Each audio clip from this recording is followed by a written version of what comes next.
Bonjour mes chers élèves de Terminal CAP. Je vous propose dans cette vidéo de corriger euh, le contrôle que je vous ai qu'on a fait vendredi. Alors ça n'a pas été terrible parce que bon, pour des questions que bon, vous avez beaucoup de mal à comprendre les consignes et les questions. Alors on va reprendre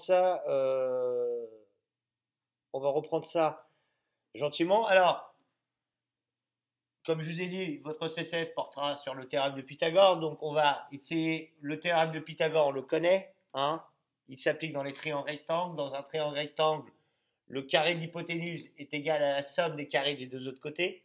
D'accord? Et en fait, ici, on a une mise en situation avec un problème. C'est-à-dire qu'il y a une personne, Léa, qui est là et qui veut. Alors, Léa est en retard pour aller rejoindre ses amis au terrain de basket et elle hésite à traverser imprudemment la route du point J au point F. Ça veut dire que ici, elle est là. Ici, on va dire qu'il y a une intersection, il y a un passage clouté. Il y a deux possibilités. Soit Léa, comme elle est en retard, elle prend le chemin le plus court, c'est-à-dire elle fait JF. Soit elle va chercher le passage clouté, qui est protégé avec un feu. Elle va faire cette distance-là, JF plus KF. Alors, elle hésite à traverser imprudemment la route au point J, au point F, sans utiliser le passage piéton supposé perpendiculaire au trottoir. Alors, ça veut dire que le passage piéton est supposé perpendiculaire au trottoir. Donc ici, ça va être le trottoir.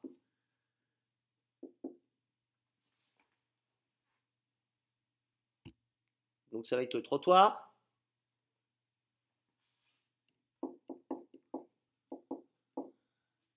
Et donc, comme c'est perpendiculaire, il y a un angle droit, donc le triangle FKG est rectangle en quart. On peut mettre ça au brouillon, on voit que le triangle FKJ est rectangle en quart.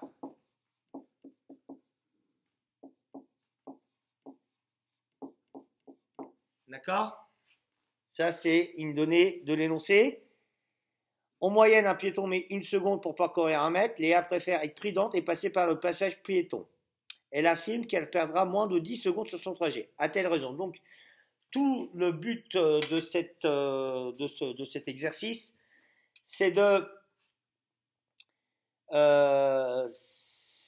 répondre à la question, la problématique, et savoir que si Léa prend le passage piéton, va-t-elle perdre plus ou moins de 10 secondes?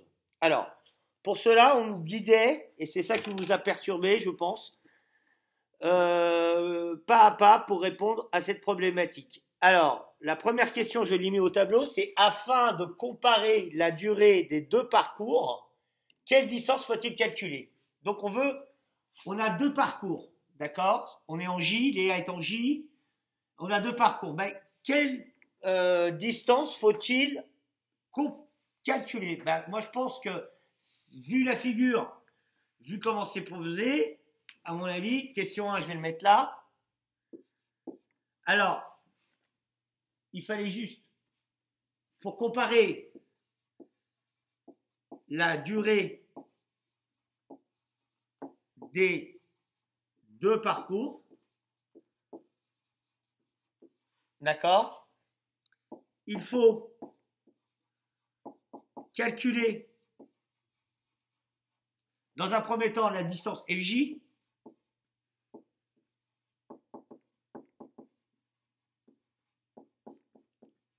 d'accord, et le chemin avec le passage clouté, c'est-à-dire la distance KJ plus KF,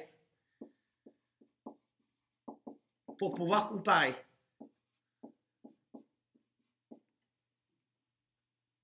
KF plus KJ. Sachant qu'on n'a pas grand-chose à calculer ici, puisqu'on nous donne les longueurs. Hein, 15 plus 8 mètres, pardon. D'accord? Calculer la distance parcourue par Léa si elle utilise le passage piéton. Alors, si Léa utilise le passage piéton. D'accord? attendez, je vais. Question 2.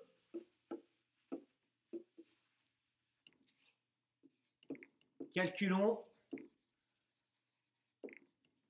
C'est quoi la question? Calculons la distance parcourue par Léa. La distance parcourue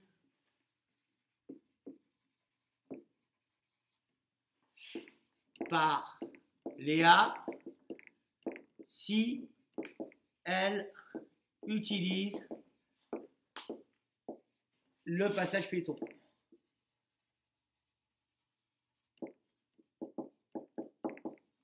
Alors, je vais répondre ici.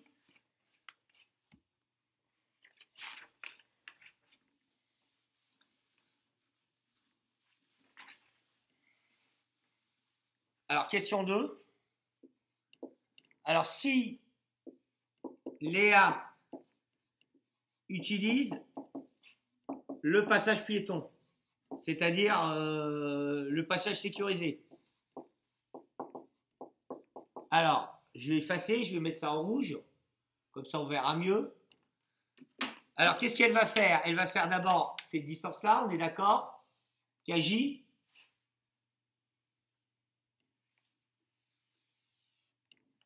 plus KF, d'accord? Puisqu'elle est en J, elle va faire ça plus ça.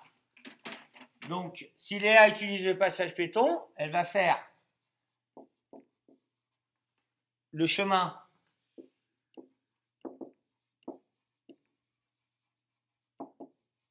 KJ plus KF. Donc, elle va faire 15 plus 8, 23. D'accord? Donc, question 2, on va la mettre là, 23 mètres. En rouge, on a 23 mètres, comme ça. D'accord? On sait ce qu'on a. Ensuite, en déduire le temps nécessaire pour parcourir cette distance. En déduire le temps nécessaire. Alors, ça veut dire quoi en déduire quand vous avez une question comme ça? Ça veut dire utilise le résultat de la question précédente pour trouver le résultat de la nouvelle question. En déduire le temps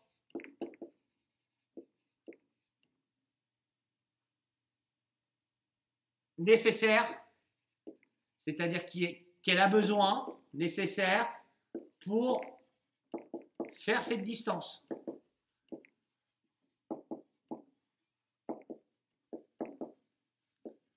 D'accord? Pour faire cette distance. Alors, il fallait revenir à l'information qu'on avait là. Je regarde à l'envers, mais elle est où? Là. En moyenne, un piéton met 1 seconde pour parcourir 1 mètre. Alors, si Léa fait 1 mètre, elle va mettre 1 seconde.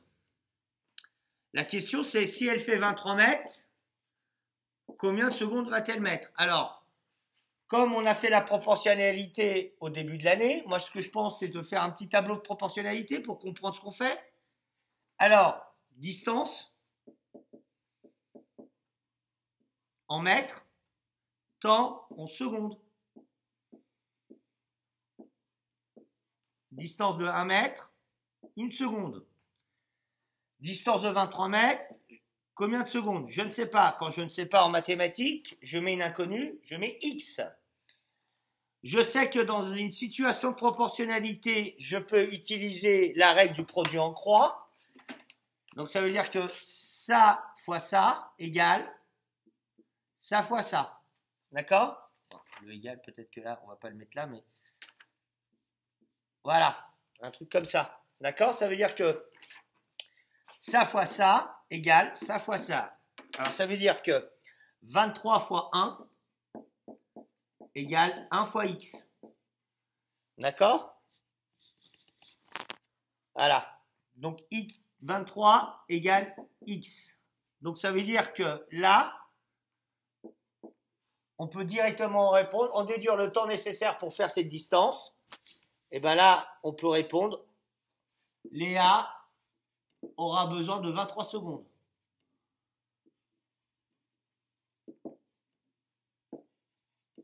Voilà. Je vous laisse faire un peu de pause pour regarder ça. Là, c'était la question 3, pardon. Voilà. Et donc là, maintenant, on va faire la question 4.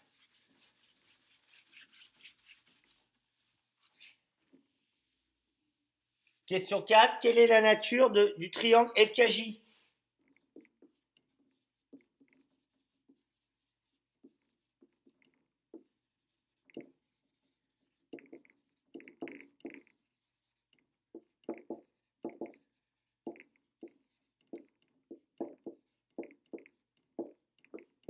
D'accord? Quelle est la nature du triangle FKJ? Alors, qu'est-ce qu'on remarque? On remarque que le triangle FKJ possède un angle droit. D'accord? Et donc, on a vu dans le cours qu'un triangle qui a un angle droit possède un angle droit. Donc, un triangle qui a un angle droit, d'accord, et possède un angle droit, c'est l'angle. C'est quel angle qui est droit? Parce que dans un triangle, il y a trois angles, trois triangles. Celui-là, celui-là, celui-là, c'est celui-là qui est droit. Donc, l'angle FKJ égale 90 degrés. Alors, ça, on le sait sur la figure, mais on le sait parce que on nous dit que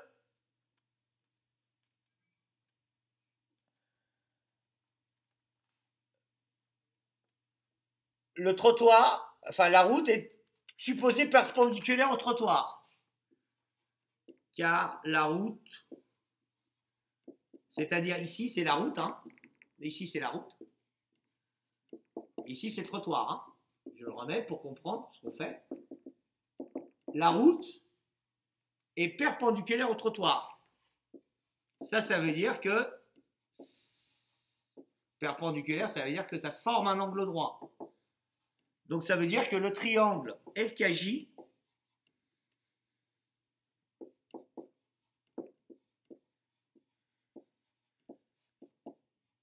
est rectangle en K.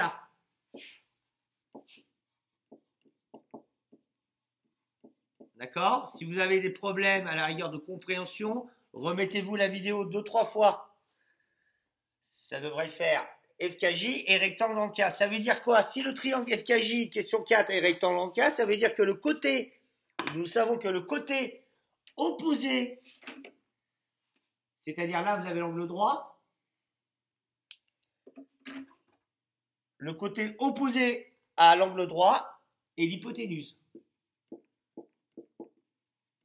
Donc, dans ce cas-là, l'hypoténuse, ça va être FJ, tout simplement.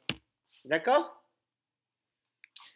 Alors, ensuite, il nous demande, donc maintenant qu'on a dit qu'il était rectangle, question 5, on cherche maintenant à déterminer la distance FJ. Ça veut dire on veut calculer la distance FJ. Alors, pour calculer la distance FJ, comme j'ai dit que le triangle est rectangle, je vais pour cela cocher la bonne formule correcte du théorème de Pythagore dans le triangle FKJ. FKJ, hypoténuse, FKJ, angle droit. Théorème de Pythagore, il dit que d'après le théorème de Pythagore, le théorème de Pythagore,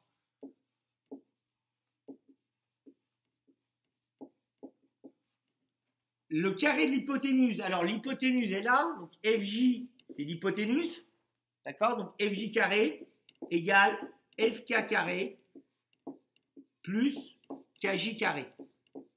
Donc on nous donnait la question 5, vous aviez un QCM, il fallait cocher Je vois à l'envers, donc c'est pas facile. Celle-là, je crois. FJ carré égale FK carré plus KJ carré. Tout simplement, il fallait mettre une croix ici. Voilà, je continue la suite puisqu'on a dépassé le quart d'heure. Et on continue dans une prochaine vidéo.